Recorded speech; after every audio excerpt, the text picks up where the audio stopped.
Hello. This homework is to talk about the top 3 suggestions to bolster rather than bash innovation at Microsoft.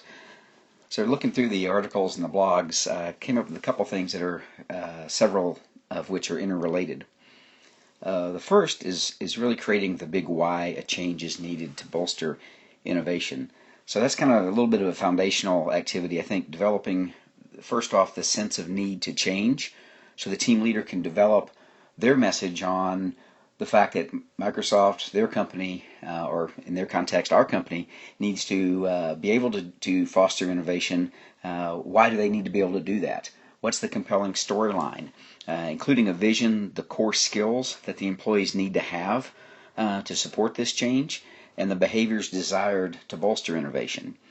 Including a level of urgency that might be appropriate for the change, to develop that sense of urgency as the leaders create their own message. I think that's foundational to be able to, for any change, let alone moving towards a culture of innovation.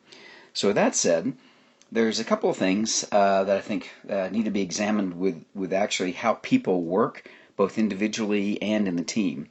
So looking at the current successful employees, or the superstars as we have it, who may be in a position of leadership in the current model, they may or may not have the type of skills needed to be either successful or even to be a leader when you start wanting to move the culture towards one of innovation.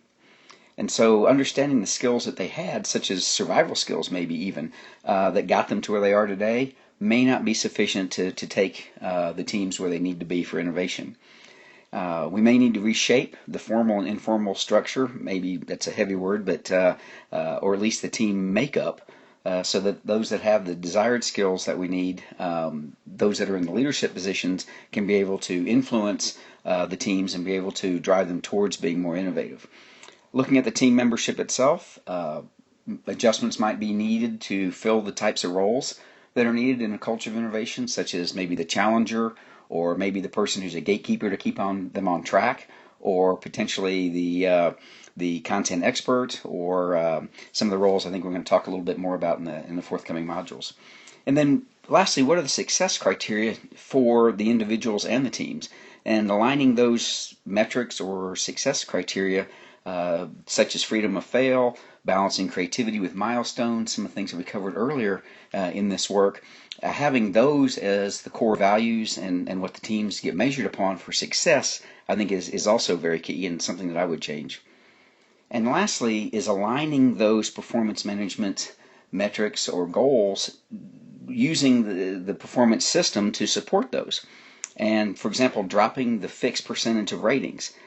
Feedback should be given more frequently at milestones in a project, perhaps during the after-action reviews of what went well or what didn't go well and what can we learn from it, and putting a sense of value on those type of activities more real-time rather than this annual type force distribution model. And having a mix of individual versus team goals. That comes from my own experience as we experimented with different methodologies in performance management.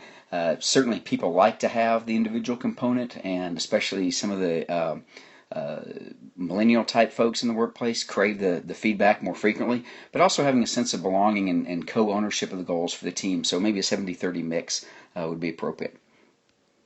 Certainly appreciate it, and you guys have a wonderful day, and talk to you soon. Bye-bye.